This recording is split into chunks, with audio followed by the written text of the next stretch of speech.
Hello students, how are you? Standard 8 computer સબ્જેક્ટમાં આજે આપણે chapter 5 introduction of open office Calc જેના વિશે કંઈક ભણીશું. વિદ્યાર્થી મિત્રો, કેલ્સી એક એવું સોફ્ટવેર પ્રોગ્રામ છે કે જેના વડે આપણે વિસ્તાર પત્રક એટલે કે સ્પ્રેડશીટ એક એવો પ્રોગ્રામ છે કે જેના વડે ઊભી અને આડી હરોળ ધરાવતું એક સાદું પત્રક જે હાજરી પત્રક તેમજ રોજમેળ જેવું હોય છે. આ સ્પ્રેડશીટ એટલે કે વિસ્તાર પત્રકના કેલ્સી દ્વારા આપણે ડેટાને માહિતી એટલે કે સુઆયોજિત રીતે સંગ્રહ કરી શકાય તેમજ તેનું વિશ્લેષણ પણ કરી શકાય છે.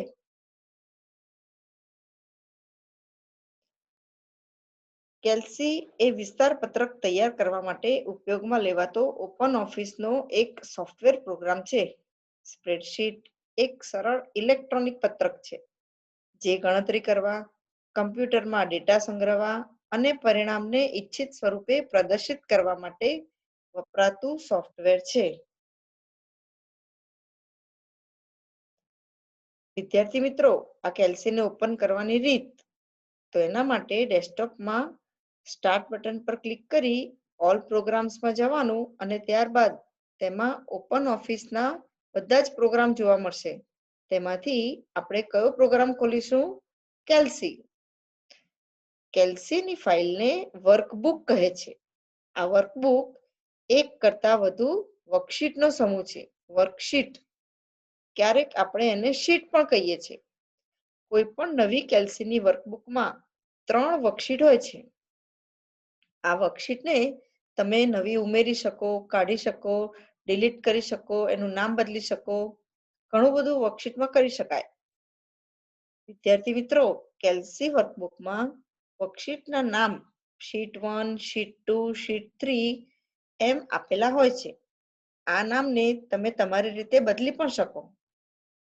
હાલ ઉપયોગમાં હોય તેવી વર્કશીટને એટલે કે જે શીટમાં તમે કામ કરતા હોય તેવી શીટને સક્રિય એટલે કે એક્ટિવ શીટ પણ કહેવાય છે. આ એક્ટિવ શીટનું નામ ઘાટા અક્ષરોમાં દર્શાવાય છે. સ્પ્રેડશીટના મૂળભૂત ભાગોમાં વર્કબુક, વર્કશીટ, રો, કોલમ અને સેલનો સમાવેશ થાય છે. દરેક શીટમાં ઊભી હરોળ એટલે કે કોલમ જે અંગ્રેજી મૂળાક્ષર એટલે કે એબીસીડી હોય ને એ રીતે ABCD એમ એ અક્ષરથી ચાલુ થશે ક્યાં સુધી AMJ ત્યાં સુધી એક જ શીટમાં ઊભી હરોળ એટલે કે કોલમ્સ આવેલી હોય છે જેની કુલ સંખ્યા હોય છે 1024 અને આડી હરોળ એટલે કે રોઝ જેની સંખ્યા હોય છે 10,48,576. એક શીટમાં ટૂંકમાં 1024 ઊભી કોલમ અને 10,48,576 આડી રોઝ જોવા મળે છે. અંગ્રેજી મૂળાક્ષરવાળા નામને કોલમ હેડર કહે છે તથા અંકોવાળા નામને રો હેડર કહે છે. કોઈ પણ ઊભી હરોળ કોઈ પણ આડી હરોળને જ્યાં છેદે ક્રોસ કરે તેને સેલ કહે છે. સેલ જે વર્કશીટમાં ડેટા સંગ્રહવા માટે ઉપયોગમાં લેવામાં આવતો નાનામાં નાનો એકમ છે. તમે કંઈ પણ માહિતી લખશો તે માહિતી ક્યાં લખાશે? ક્યાં સેવ થશે? સેલમાં. ઓકે. ડેટામાં શબ્દો, સંખ્યાઓ અને સમીકરણોનો સમાવેશ થાય છે. તમે જે પણ માહિતી કેલ્સીમાં લખશો એ બધી જ માહિતીઓ 3 જાતની લખી શકાય: આંકડાવાળી, અક્ષરોવાળી અને સમીકરણ એટલે કે સૂત્રવાળી. કેલ્સીની સ્ક્રીનમાં એક વધારાનો બાર જોવા મળે છે. એ બાર છે ફોર્મ્યુલા બાર, જે 2 ભાગમાં વહેંચાયેલો છે. તેના ડાબી બાજુના ભાગને એડ્રેસ બોક્સ એટલે કે નેમ બોક્સ કહે છે અને જમણી બાજુના ભાગને ફોર્મ્યુલા બાર કહે છે. વિદ્યાર્થી મિત્રો, આ તમને અહીં મારા સ્ક્રીનમાં તમે એક સ્ક્રીન જોઈ રહ્યા છો જે કેલ્સી ઓપન કર્યા પછીનો સ્ક્રીન છે. આ સ્ક્રીન આ આકૃતિ આખી જ નામ નિર્દેશ વાળી છે. કેલ્સીનો સ્ક્રીન જે આપણે ઓપન કરીશું તો બધા જ આખા સ્ક્રીનમાં જેટલું પણ આઈટમ જેટલી પણ ઓબ્જેક્ટ આવેલા છે એ બધાને શું કહેવાય એ બધું તમને વિગતે અહીં દોરીને બતાવ્યું છે. તે છતાં પણ હું તમને કેલ્સી કેવી રીતે ઓપન કરવાનું અને એનો આખો સ્ક્રીન પછી બતાવું છું. અત્યારે તમે આ સ્ક્રીન આકૃતિને જોઈ લો.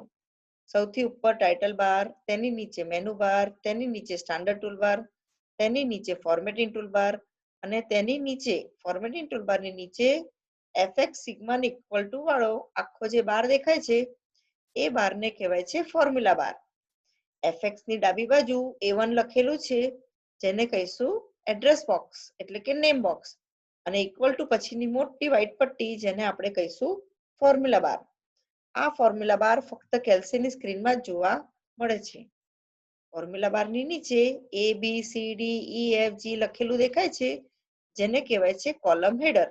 એની નીચે ઊભી લાઈન, બીની નીચે ઊભી લાઈન એમ બધા જ એબીસીડી અક્ષરોની નીચે આખી ઊભી લાઈન, ઊભી હરોળ જોવા મળે છે જેને આપણે કોલમ કહીશું. અને આ કોલમ શેના વડે ઓળખાય છે? એના નામ વડે, અંગ્રેજી મૂળાક્ષર જેને કહીશું કોલમ હેડર. હવે આ સ્ક્રીનમાં ડાબી બાજુ કોલમ હેડરની નીચે ડાબી બાજુ 1 2 3 4 એમ આંકડા દેખાય છે, નંબર્સ, સંખ્યા. તો તેને કહીશું આપણે રો હેડર્સ.